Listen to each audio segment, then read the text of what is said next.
let's go back to relationships. And now we're talking now about children. Yesterday we were talking about children's responsibilities to the parents. Now we're talking about how parents should deal with children. Now, I want to start with a kind of disclaimer. Men, according to halacha, men's time is totally programmed. Totally programmed. Because at any time when you are not doing a mitzvah, you're supposed to be learning Torah. Right? Or other avodah. So men's time is programmed. Women's time is not programmed like that. There's no safety net which says, if you're not doing anything else, do this. And I have heard part of it explained that women who are the primary child rearers, we don't have a set of rules for how to deal with children, which covers even a large percentage of the kinds of interactions that are necessary, largely because you can't write down the relevant factors.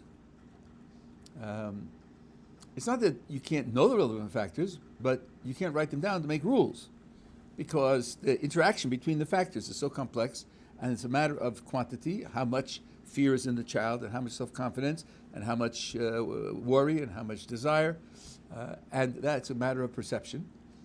So women are trusted to use their perception and to use their judgment to make decisions of this kind. Goals are set, and certain types of strategies are either validated or invalidated.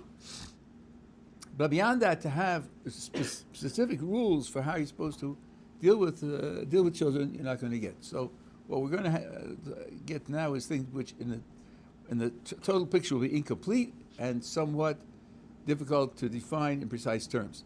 Nevertheless, it's better to have this than have nothing.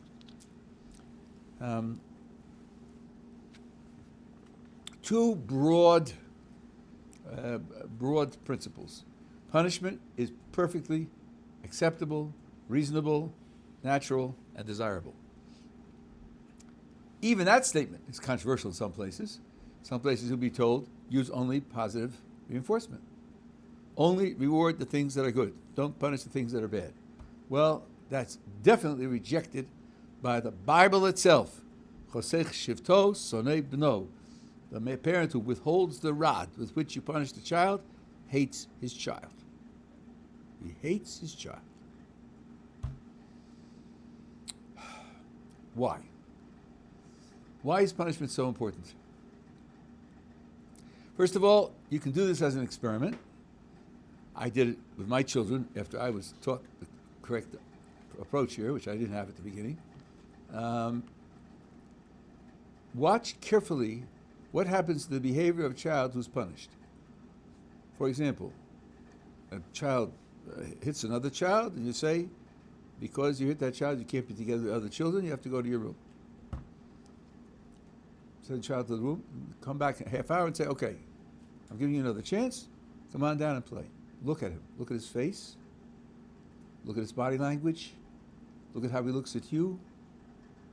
Very often you'll see he's calm, he's not upset, not bearing a grudge, not gritting his teeth. You punished me, I'll get you back. No, it isn't so. Why is that? Children are very conscious of their gross incompetence. At a certain age, they can't tie their shoes. Certainly can't operate a microwave. They can't drive a car. They can't lift daddy's briefcase. It's very important for them, their self-confidence and their stability, to know things are in good hands. Things are in control, under control, in good hands. Let's suppose the child protests. He throws a tantrum. We spoke about tantrums yesterday. If the parent goes to pieces, the message sent to the child is, things are out of control. Because the parent's out of control. What's going to happen if the parent's out of control? That's very frightening to a child. This, of course, means that when you punish a child, you should be calm. In fact, my Rebbe Zatzal told me that his father, if something had been done wrong, only punished the next day. Because that gave the child some hours to think about what's going to happen. I did this, and he knows I did this. So something's coming. But in the meantime, his father wanted to make sure that he could apply the punishment in a calm manner. But to not punish, I'll give you another example of the same idea. Suppose you have two children, and one child you say, you've done this already, your next step is to do that. And if you fail the first few times, I'll give you extra help, but you need to do this and you need to accomplish it. And the other child you say, no, you're okay, just keep doing what you were doing before. What conclusion is the second child going to draw? Well, he doesn't think I can do it. He's not encouraged by the fact that you made his life easier. He's discouraged by that. He knows himself that if he wants to achieve something, very often there's resistance, and he has to work to overcome it. Here, the father says to the first child, here's the next step in your development. It's hard, you may fail, and then when you fail, we'll have to take steps so that you finally succeed. And the other child will say, for you, no challenges. Just keep doing what you were doing. Then it means I'm not going anywhere. I'm not developing. There's nothing more for me to do. That's a terribly depressing message. Now, the opposite of that is punishment. What is the message that punishment is supposed to send? Of course, there are parents who can fail to send it. Their parents can do it in such a way as to garble the message. But here's the message it's supposed to send. Number one, you can do better. I wouldn't punish you if you're already doing everything you could do. I'm punishing because you didn't make a bigger effort. And number two, what you do matters. Because if what you're doing doesn't matter, neither to you nor to anybody else, what do I care what you do? I wouldn't bother punishing you. Why should I do that? Punishment is a tremendously encouraging, inspiring investment in the child. That he can do better and what he's doing matters. That's a very important message to send to a child. If you don't punish him, he doesn't get that message. Or at least he doesn't get it as he would get it with punishment as part of the routine for what he does. Another aspect, there's an Israeli child psychologist, I suppose you could call him that, Chaim, I think his name is Ginot, G-I-N-O-T. I think that's the way he pronounces it. And he says, when you want to discipline your child, don't tell him that this is right and this is wrong. Don't tell him that, because that's not honest. You hear me? It's not honest. Really, what you're expressing is you like it when he does this, and you don't like it when he does that. So be honest. Communicate in what he calls I messages. When he does something you like, say, I like that. And when he does something you don't like, say, I don't like that. Now, he will learn over time that when he does something and gets the message, I don't like that, after a while, there'll be other types of interactions, which aren't just I don't like that. So he'll learn, okay, he said he doesn't like it, so maybe I better be more careful next time. Because after that, other things are coming. And that's realistic. He's dealing with a person. A person has likes and dislikes, and people will react on the basis of whether you please them or whether you displease them. That's the honest message to give. Yeah, maybe you'll get it. The ism is based on the premises that there is not right and wrong. Good. So I mentioned this to my first wife, and she said, how do you teach him values? Or you're teaching him that he's nothing, you're exactly right, that he's nothing more than a slightly smarter squirrel, which is what Darwin would have you believe. You just desire things and desire to have and desire to avoid, and you act on your desires, and you're basically a deterministic machine. There's no such thing as free will, and you just do what your motivations push you to do. It's the objective statement that this is right and this is wrong, which expresses a very different attitude. Because if I say you did something I don't like, so then I'm going to do something to require you to please me. I wouldn't make you do it anywhere else. I wouldn't criticize you whether you did it or didn't do it anywhere else. I'd reveal to other people. Let them give you their AI messages. Suppose I find out that you did it to somebody else. That wouldn't bother me. Bothers me. But I wasn't home when it happened, so it doesn't matter if you did it or not. Values aren't like that. When you teach values, you're teaching something which should or should not be done, period. Whether it interacts with me or doesn't interact with me, whether I know about it or don't know about it, whether it happens to disturb me or doesn't happen to disturb me. You made a loud noise, but I had earplugs in and I didn't hear it, so it's perfectly all right. So it's only no good when my ears are disturbed by it. But, what about disturbing other people? I don't know. That's their business. Let them tell you. You don't teach values. And you can go through the philosophy. Are there values? Aren't there values? Very good. Fine. Okay, I did that. But in the meantime, if you think values are important, you've abdicated the responsibility to teach values. Now, one element of teaching values is punishment.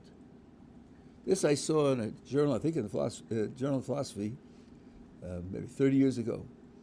Let's imagine that you're speaking to a child, you could be to an adult also, and you say, you talk about two crimes.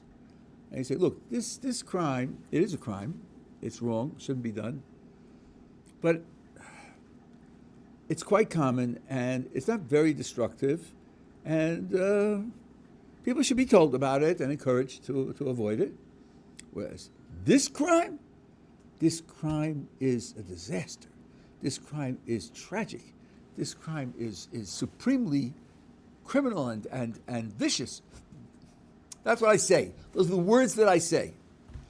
Now somebody says to me, well, what punishments do you think should be allotted to these two crimes? I say, each one should be fined $100. Wouldn't that be odd? If I express extreme condemnation for number two, and I express mild dislike for number one, and I prescribe the same reaction for both of them, I think you wouldn't believe me. How could you say that they should each be fined $100 if you say that the second one is so severe?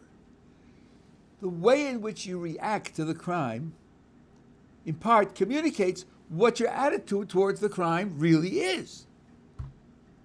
Without having punishment in place, you can't communicate the seriousness of the crime. Can't. But this means of communicating will be missing, and if you don't do it this way, if you don't include this in the ways that you do it, then you're not going to be convincing. Since this author was dealing with the question whether punishment is utilitarian or retributive, whether it's supposed to create good consequences like prevention or like rehabilitation, so on and so on, or whether it's just because you did something bad, you deserve a slap. And he said that there's a third possibility. Not only could it be utilitarian in the sense of producing better outcomes and retributive, or it could be a very type of utility that's not often taken into account. The utility of communicating the attitude that you have towards the crime. And there's another example of this type of idea, communicating the attitude that you have towards a crime. Here's a famous question which people ask about law and society. Does it make sense for a legislature to pass a law and to specify a punishment if it can't be enforced? Indeed, the first thought is, well, you made the law, you specified the punishment, and it's not being enforced. Doesn't that cause disrespect for the authorities when they set up a situation like that that's supposed to control behavior and doesn't, and it's futile? Doesn't that cause disrespect? I think to a certain extent you could say it does cause disrespect. But someone for whom I have mixed feelings and mixed appreciation and lack of appreciation, Dennis Prager, said, but if you pass a law that is forbidden and it's a democratic society, a large proportion of the society is on record that they're against it. That might have an effect. If the legislature passed it and legislators are elected by the population, and this person who's considering, shall I do it or not, knows that's a large proportion of the population that's going to look down on him when he does it, that could be a disincentive, even if it can't be punished by the police. You need to communicate the attitudes that you have towards these things, and punishment plays a role in that kind of communication. So I think that From, as I said, punishment is definitely part of the Jewish corpus. Yes, and even corporal punishment, because Solomon wasn't just speaking poetry when he said, if you withhold the rod of punishment, you hate your child. There are times when children should be struck. That's when and how, with what attitude, and should everybody do it or only some people do it? Okay, you can discuss all these things. And there are negative consequences. Yeah, nothing's pure. You're not going to judge to do something only when it's 100% positive, are you? You'll sit with your hands tied. Everything is a balance. It's a mixture. Sure, there can be bad consequences. There are bad consequences for knives also. Tell us about it in Jerusalem. That doesn't mean you should ban knives. You should use them correctly. And automobile deaths, and so forth and so on. So punishment has to be tempered in that way, but it's something which definitely should be applied. Do you have a question? Yeah. Two things. One is, I know in Judaism there's the concept that that a Beis Din wouldn't pass a law. I think even nowadays, like we don't make halachos that we know aren't going to be abided by because it does bring disrespect to the authorities. Like smoking, for example, was something, forgetting who it was, but someone wouldn't outlaw, wouldn't say that it was forbidden to smoke, even after he found all the health consequences because they knew that it wasn't going to, the people who were already addicted wouldn't abide by it. Might have been Ramosha, yeah. Which I thought was an interesting I would like to see that in print. I remember Rav Moshe's original tshuva. The original tshuva was that the statistical work that has been done wasn't solid enough to establish the conclusion.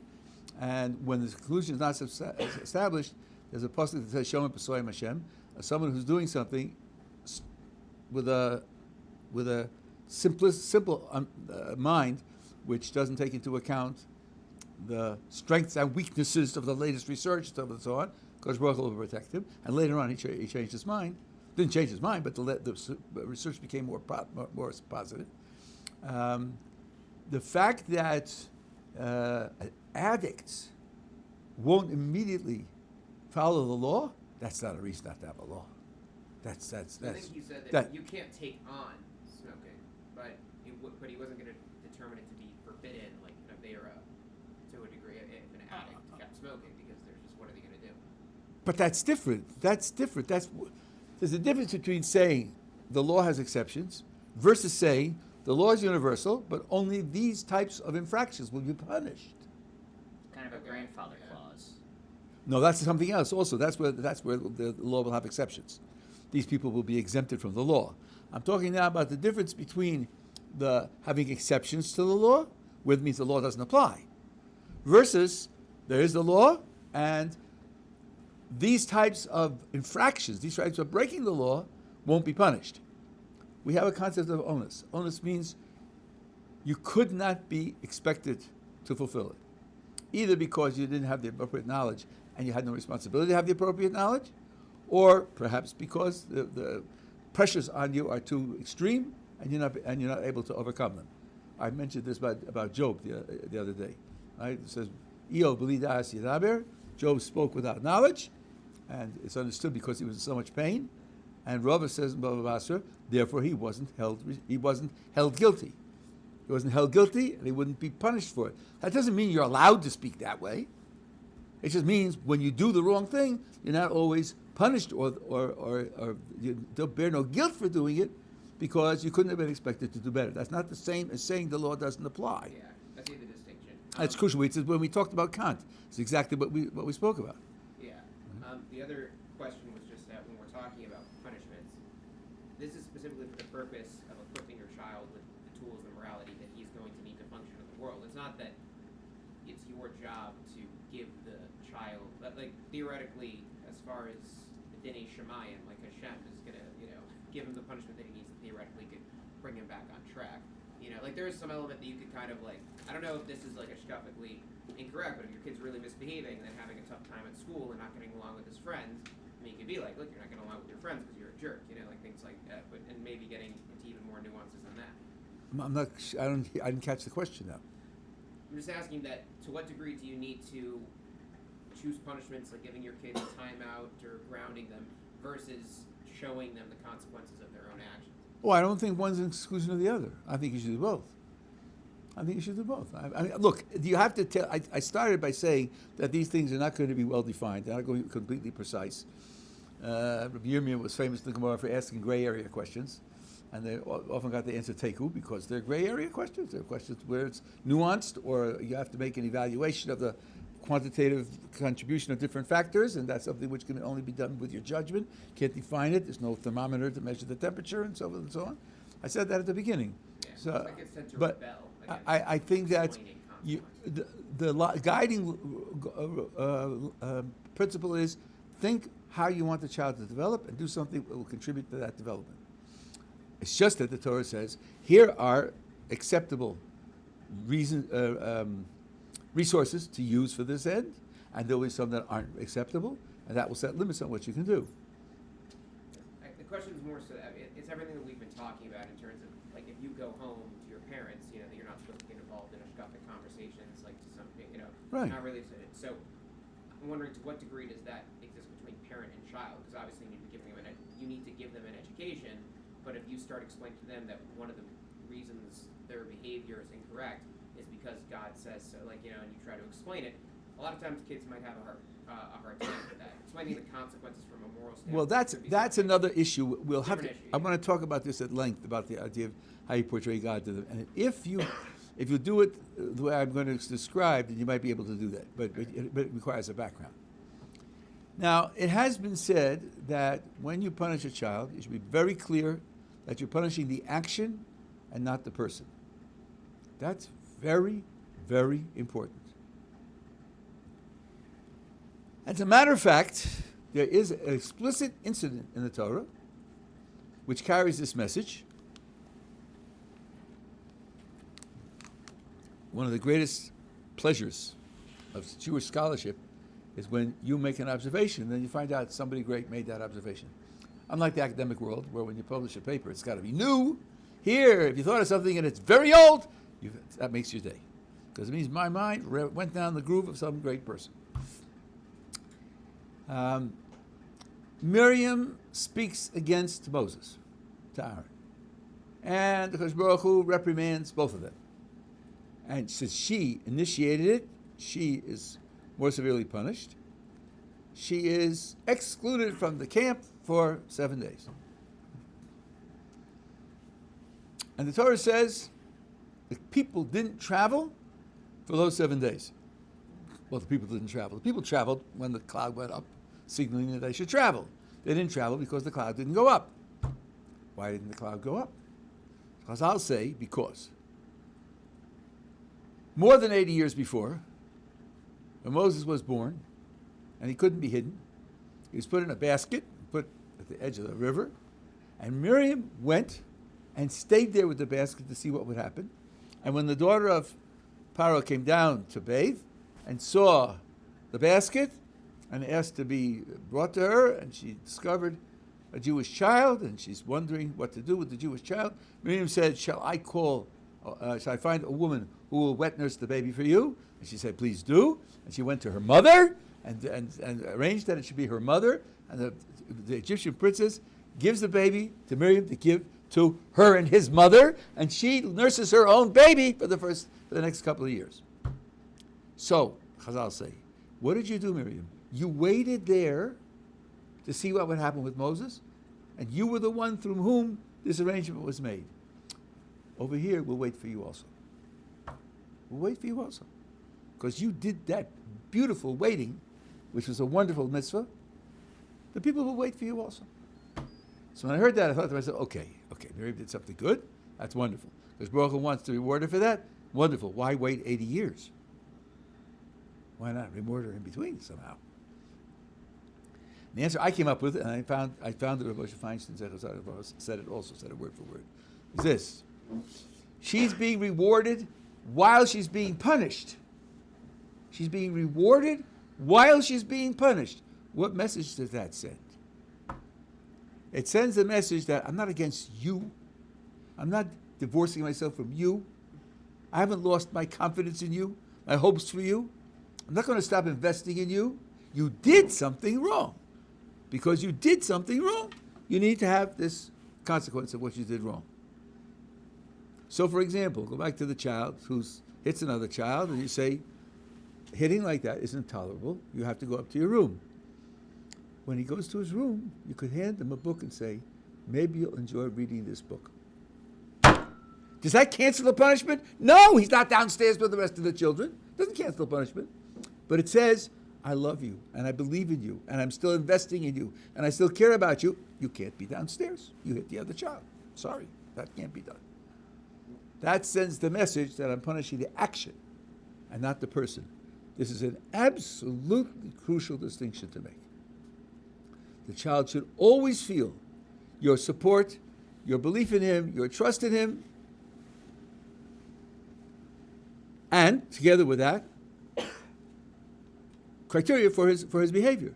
Because as I said before, having criteria for his behavior is a vote of confidence in him. I see that you have potential that could be developed. I see that you could do more than you are doing. I see that you could be better than you are. I want you to get there. So, this is probably my insulin pump yelling at me. Okay, as usual. Yeah. So that's the idea of punishment. Punishment, as far as I can tell, in our tradition, is utilitarian. Utilities are many, and they're sometimes quite subtle. I don't know of any strictly retributive punishments. Well, certainly not human punishments. There are certain opinions where there would be retributive punishments. There are. Well, I'm not going to go into that now. We're talking about parents and children now. But in the case of parents and children, so there's definitely be utilitarian. You should plan and hope that the punishment will achieve some benefit for the child. Yeah. Sometimes you have a situation where both children engage in bad behavior and you have to punish both of them. How do you deal with balancing that of, he started it. Very often the crime is not either one is clearly the instigator or they're both equally guilty and you have to now deal with that of... Well, I hope you're wealthy enough to have a multi-room house. You have 2 bedrooms, but this one in this bedroom, you put that one in that bedroom. And it can very well happen. You put a new toy on the floor, and they both die for it and fight over it. It can very well happen that neither one instigated it.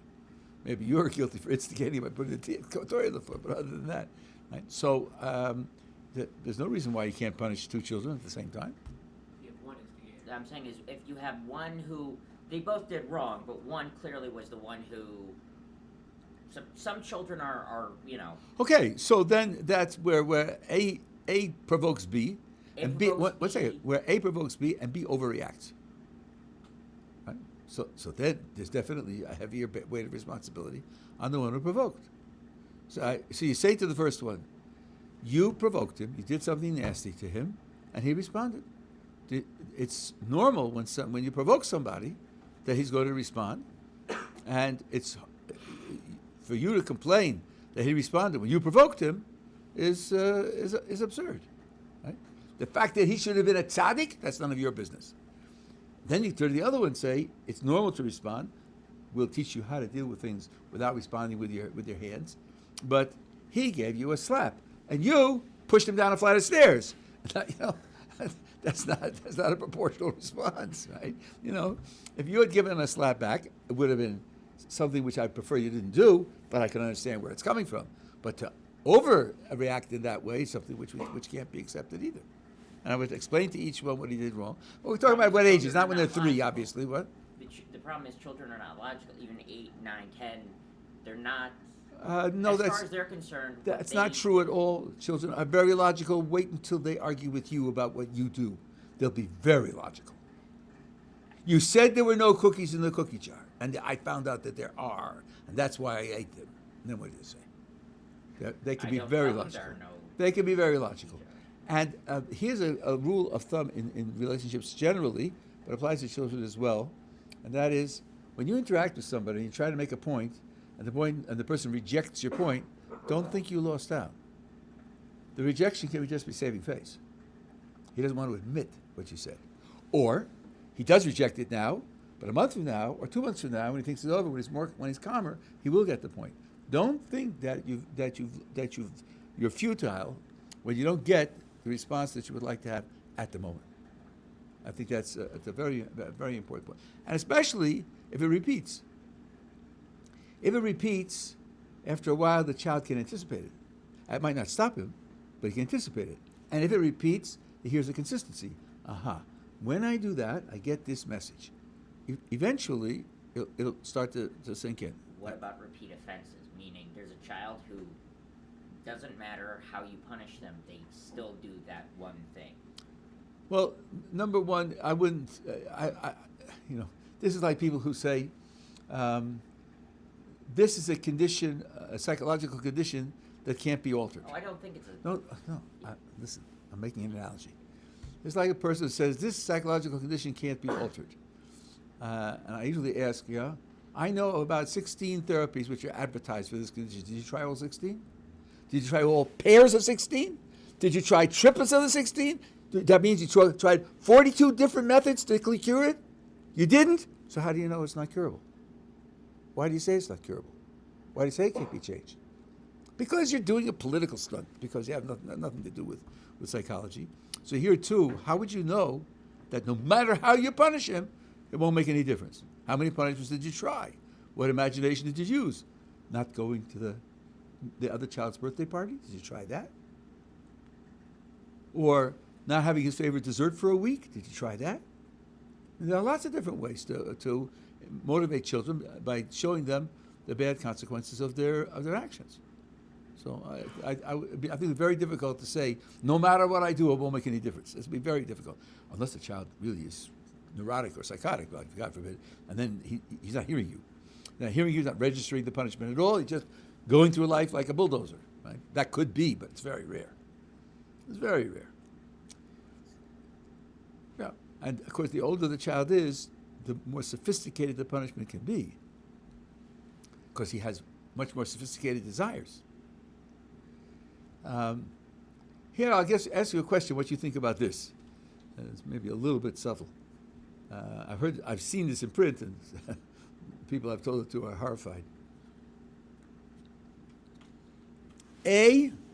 Child A victimizes child B. Instead of penalizing A, the guilty party, reward B, the victim. What? Reward B? Yeah, because what was A doing to B? A wanted to get back at B or get at B. A wants to do something that will hurt B. And the result of his action is B ends up better off. So he's not getting what he wanted. He's caused B to have an advance, an extra. So that being the case, he certainly didn't get what he wants. It will certainly frustrate him in what he was trying to accomplish. Well, maybe frustrating him in what he's trying to accomplish is what's necessary to get him to stop trying to accomplish those things, because you're frustrating him. Probably good for sociopaths. Say again? So, okay, well, again, we're not dealing with a sociopath. I mean, it could lead to escalation. Well, again, if A does something bad to B, usually that's because he wants to do something bad to B. He wants B to suffer. And the result is that B doesn't suffer, but B is ahead. He's not getting what he wants. When you show a person you don't get what you want, that's going to be a negative, an incentive not to do that again, because he's not going to get what he wants. Very often it doesn't work on the first try, though. Well, I don't know about that. How many times have you tried it? Under what laboratory conditions have you tried it? Right? There's something else here that you're missing, though. There's some other negative consequences you're missing here, yeah. No. Please finish your point. I have like a side question. Okay. Aren't you encouraging B to act the victim so that he can get a benefit? You're showing that it's worthwhile to be a victim, because when you're victimized, you get benefits. That's not a good lesson either. You end up a Democrat. That's right. You end up a progressive Democrat where you have the victims sweepstakes. Who can be moved that he's a bigger victim? That's not a good message to send. So that's one of the, I would say that's a good reason not to adopt this type of strategy. Did you want to ask something before? Okay. Yeah. Alright, so what would you say about playing on the child's sense of guilt after you've punished him? Like let's say a child hits their brother and then you send the kid to their room, right? And then you go over to the kid and you start, I guess, maybe reasoning with him somewhat, saying, how could you hit your brother? That's your own blood. Don't you remember your brother loves you and shares with you? Like, try to elicit Emotionally a sense of manipulate. a little bit of appropriate emotional manipulation. Appropriate. Try to elicit a sense of guilt and regret from A. I think it's an important idea because he is guilty, and regret for what you do is part of tshuva. So you want to teach him these elements of how to repair the things that he's done wrong. Now it'll depend upon how old the child is, how sophisticated the child is, and you don't want to make him guilt-ridden. You want him to be able to say that when you take responsibility for it and realize that it was something that was inappropriate to do, it's over. It's over. You're finished with that. Turn the page and put it in the past. You don't want to instill in him continuous guilt for the thing that he did. No. It's to acknowledge guilt. Once he acknowledges guilt, it's over, on to the next page. You're a new person.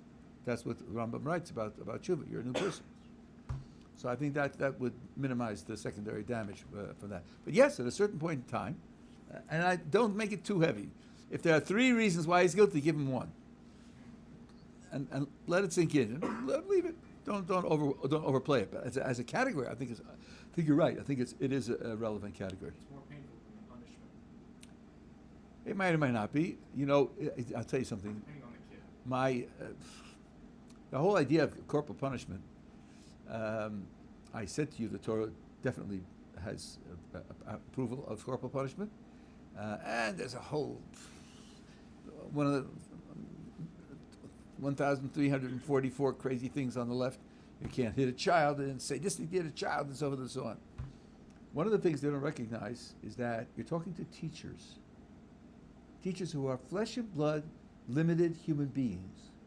And they are responsible to have discipline in the class.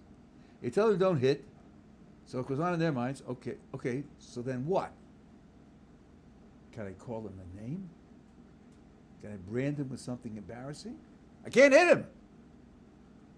Branding him with a name can be much more serious damage. Because when you hit the child, it's over. It's over. And in a class of 25, at least 18 will be hit sometime during the year. So he got hit. Everything gets hit from time to time. Call him a name, and the name lasts with him. It can be absolutely devastating. In fact, my son, who ran a school then left the school for certain reasons, reported a case where, and the kids loved to come to the school. They came on holidays to be in the school. They wanted to be there all the time. And the kid did something wrong, and my son said to him, your father told me that I'm not allowed to hit you, so I have to send you home. Please don't send me home. So, I'm sorry. Their father told me I'm not. So the kid says, can I call my father? I want to ask him for permission that you should hit me, so I don't have to leave school. This is the horror of capital punishment. The horror, you know. So that's something which they don't take into account.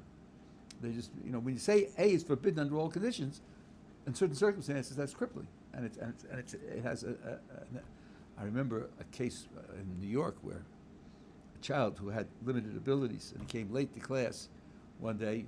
He was a teenager, and the teacher said in front of the class, "Here comes dummy." That's horrible. I remember 106 years ago when I was a counselor in a camp, a summer camp, a Jewish religious summer camp in New York, and I had the CITs, and 3 boys in the class said, "We come from such and such a yeshiva, we're in the garbage class." I thought to myself, how horrible can you get? How horrible can you get? Their self-definition is we are garbage. 50 hits on the face isn't worth that. How's he going to grow up? How did you do in high school? We were in the garbage class. Your high school record stays with you for the rest of your life.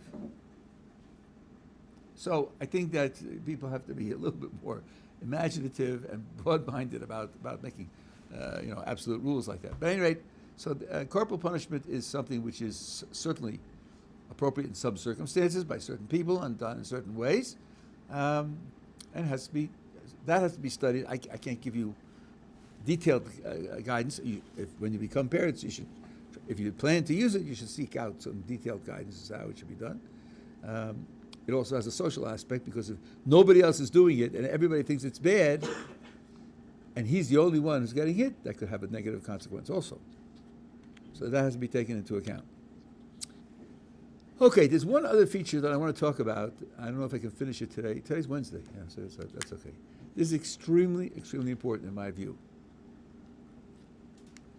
There was a Jewish young man who got involved with Christians, lahavdil, and he became convinced of Christianity, and he lived with them, and until someone got hold of him and explained to him better what the differences are, and he came back. I think he wrote a book, "You Take J, I'll Take God," which described his development and the ultimate failures that he saw in Christianity.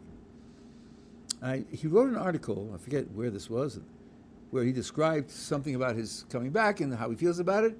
And he said, but I have one thing that disturbs me in my observation of religious Jews, including Haredi Jews, to a certain extent anyway, or certain groups, and that is the topics of discussion, what they talk about.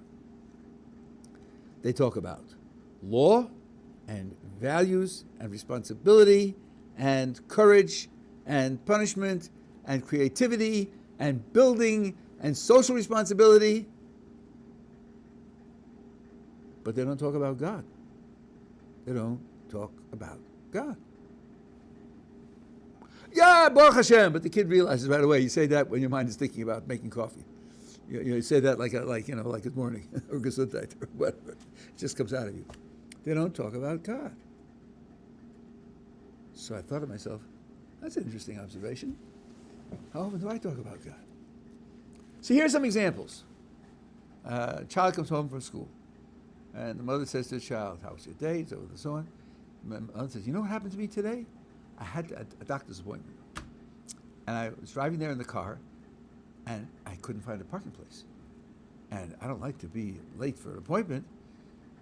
So I said, Ribono Shel Olam, please help me. I don't want to be late for the appointment. Please help me." And then, 10 seconds later, somebody pulled out of a parking space, 2 steps from the doctor's door. I pulled in. I said, Mizmor L'Soda, to thank you, Kodesh Baruch Hu, that he helped me. And I went into the doctor. Yeah. Very often, parents do live like that. They do have those experiences like that, but somehow kind of embarrassing to talk about talking to God and saying please to God and saying thank you to God and so forth and so on. To some people, it sounds too Christian. You know what?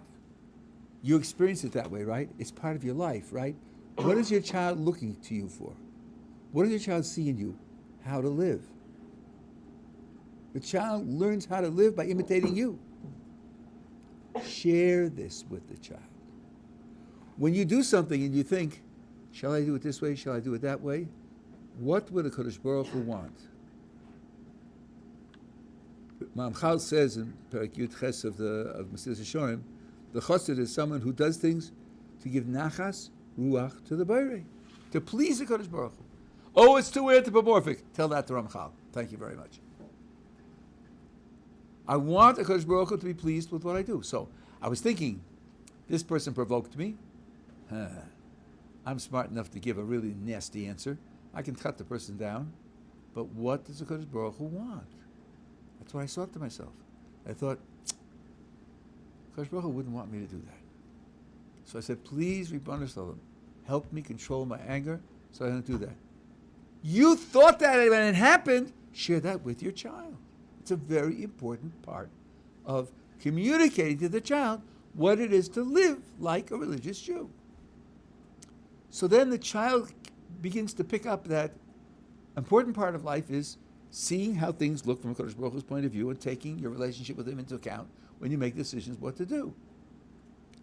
Then you can project it to the child. The child goes, how was your day in school? Well, I was good in class and I did answer a question with the teacher, but Ruvain hit me and took away my toy, and I'm very angry about that. I was angry in school, I'm still angry. So the parent says, oh, I'm so glad to say you were good.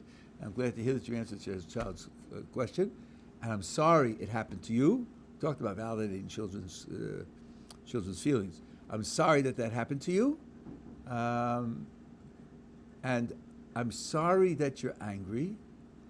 How do you think HaKadosh Baruch Hu feels about the fact that you're angry? Now, he hasn't thought of it in this case, but you're encouraging him to think about it. Think about how HaKadosh Baruch Hu feels about the fact that you're angry.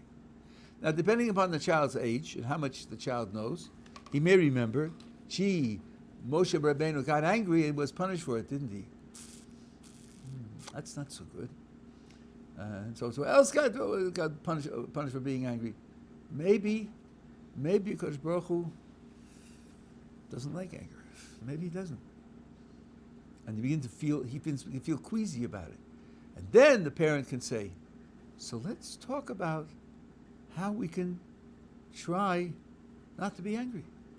And then the HaKadosh Baruch Hu will be happier with us if we're not angry. So you brought the HaKadosh Baruch Hu into the child's own analysis of what happened to him, its evaluation, and in what direction to go.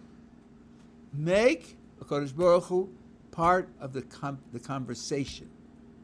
Because just as you feel as a responsible parent, the child ought to know about free electrons so he can understand electricity, and he ought to understand how the economy works, because he should be well versed in how the world works. The chief feature of how the world works is that HaKadosh Baruch Hu is running it. How about that? And a chief feature in your own life is how you relate to HaKadosh Baruch Hu. You come into the house at the end of the day, and the family's sitting there, and you're all smiles. Wow, what happened? Abba, Tati, what happened that you're so happy? I'll tell you what happened. There's something that's been bothering me for 6 months, and I've been trying to overcome it. And I've been davening to HaKadosh Baruch Hu that he should help me to overcome it, and I got it. And I was so happy that HaKadosh Baruch Hu answered my tefillos and gave it to me, and that he helped me. That's why I'm so happy. What I'm happy about is my relationship with HaKadosh Baruch Hu. That's what I'm happy about. And that's what the child needs to hear, because that's going to be a solid element in his life's philosophy. It's not enough to teach philosophy in the philosophy class. You have to show that you live the philosophy and that it's important to you. I was just thinking yesterday about something about education. You know, let's say you're teaching 5-year-olds or 8-year-olds, and you're teaching them various new ways to do things, to solve problems, to build things, projects, whatever it is. So here's 2 scenarios.